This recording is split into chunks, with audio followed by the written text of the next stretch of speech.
Today's subject is the Nobel Prize in Physics, Chemistry for the year 1909, awarded to William Oswald for his work on catalysis and for his investigations into the fundamental principles governing chemical equilibria and rates of reaction. So we're dealing with reactions here.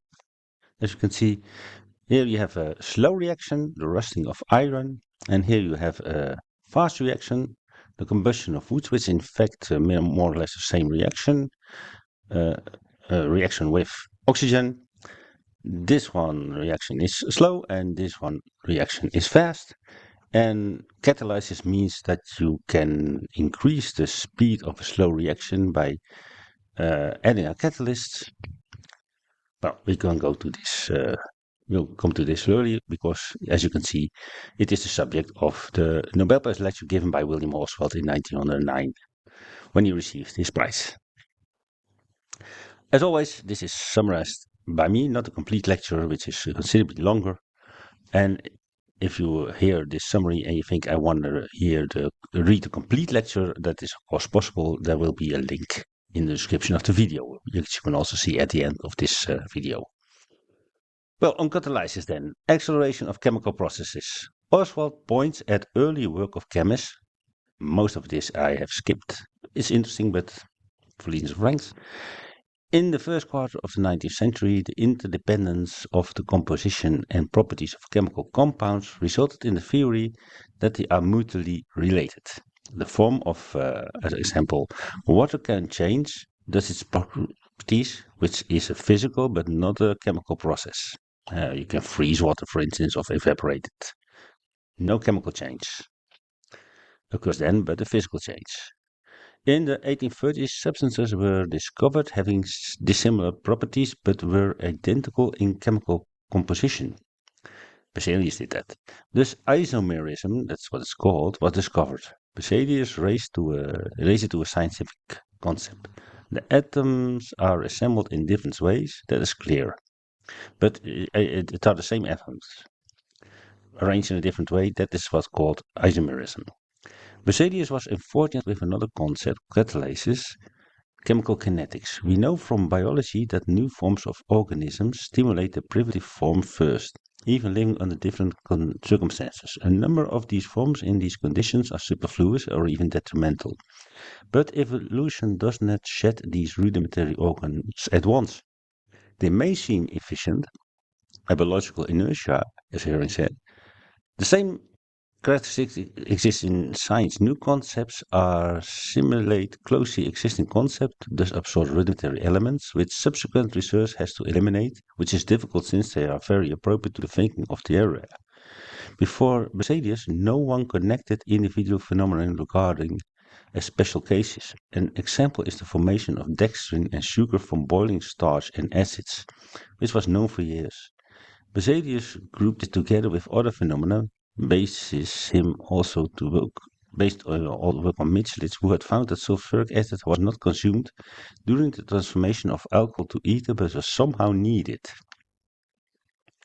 So you have here a substance, sulfuric acid, which is needed for a chemical reaction, but comes out of it the same as it goes in.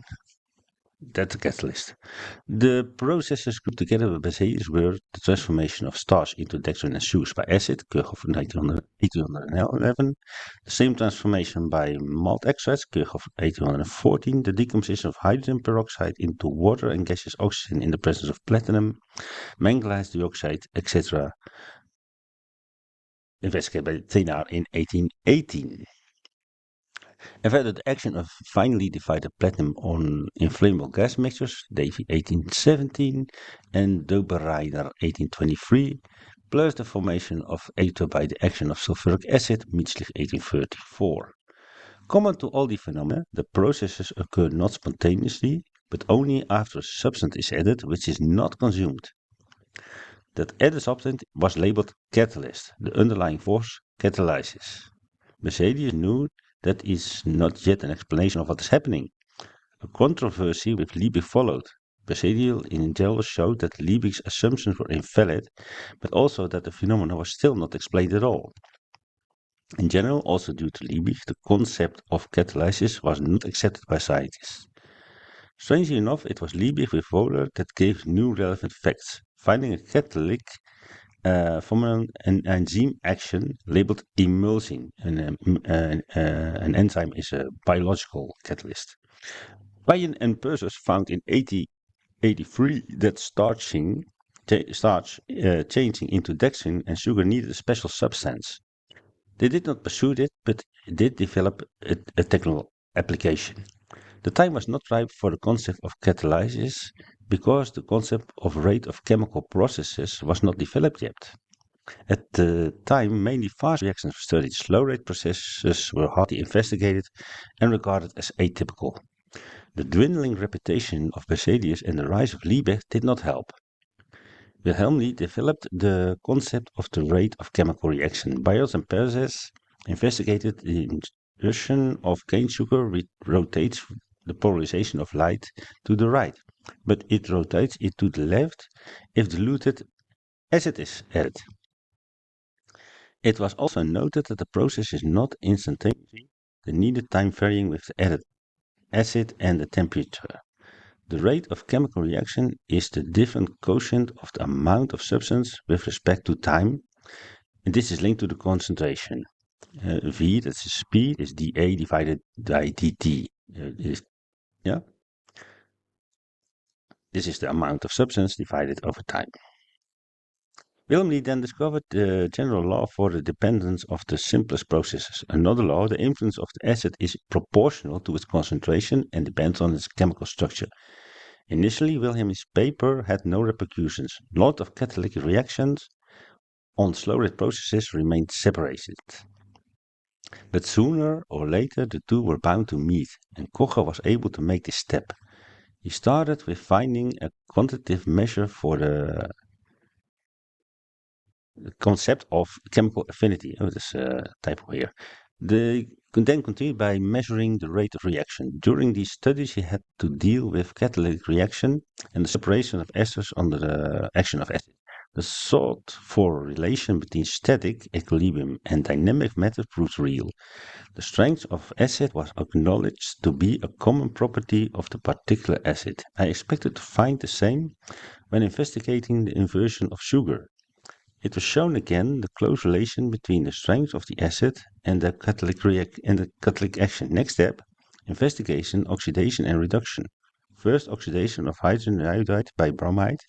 At that time, physical chemistry was changing due to the influence of Van 't Hoff and Arrhenius. The study of catalysis was isolated, and I turned to energetics. He looked on all the ideas about catalysis to get further, sharp edges, hooks, spikes, etc. and at the same time doing quantitative measurements. What was lacking was still of a concept for the difference between the slow rate and the fast rate chemical processes. Berzelius and Clement, with Dorsorms, tried to understand what is going on in catalytic reactions and formulate a temporary theories, but theoretical understanding was still far from complete. Progress was made because now the concept of the rate of reaction was integrated. Ostwald in the meantime was exhausted and overworked, and Meyer warned him for the consequences. Ostwald gives an account of his condition during those years and how he thinks science works. It is interesting, but it's skipped here for reasons of time. But it's an interesting read. Now we go back to the catalyst functions to make a conclusion. This is a direct quote, as you can see. Faced with the general consideration, it will be immediately realized on inquiry into the particular position occupied within the general scheme by the scientific field of catalysis that is the first stages of in its development. At present, the main task is still essentially to discover and scientifically to establish the various cases of catalysis. For the moment, it is still scarcely possible to summarize these cases systematically or decide which types of reaction are catalyzed and the relation between the chemical nature of the catalyst and that of the reagents. For catalysis based on intermediate reactions, however, it is possible to state that the substances must be related in a way favorable to the occurrence of such possible intermediate reactions which proceed collectively at a much faster rate than the immediate or main reaction. It will hence be abundantly care again that the special problem of chemical kinetics is involved in the special case of these catalysis, and that until a way has been found whereby a rate of chemical reaction can generally be calculated in advance as a function of the chemical nature of the reagents and perhaps of the special form of the chemical equation, the catalysis problem cannot satisfactorily be answered. Consequently, even in this personal special case, the great unity of all science stands out decisively as a general regulative principle. Well, this is it. As you can see, the lecture itself was not completely written out, or this is not survived, but there were notes were taken during the lecture, and these were made into a text, and that is this text. As I said, it is reconstructed from notes. Maybe the lecture was never completely written out, that is not known.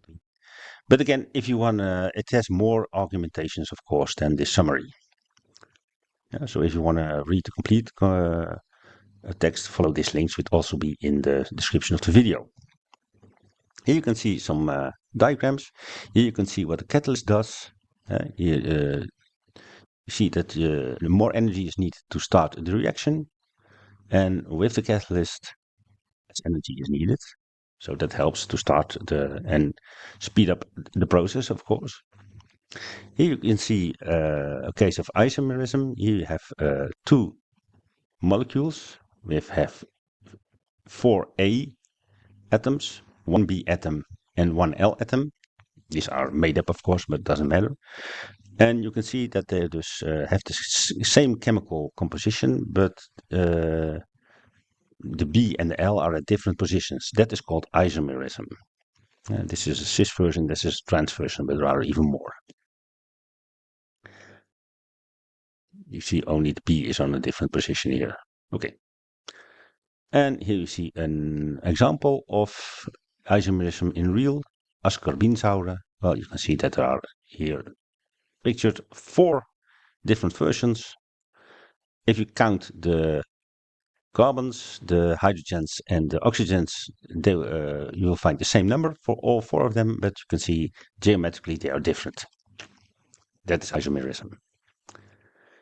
Okay, this is it for today. Thank you for watching. Next week we will go into the Nobel Prize in Chemistry for the year 1910 in general, and the week after that we will go into the same prize, but then the Nobel Prize lecture by the laureate. Now, thank you for watching, and maybe till another time.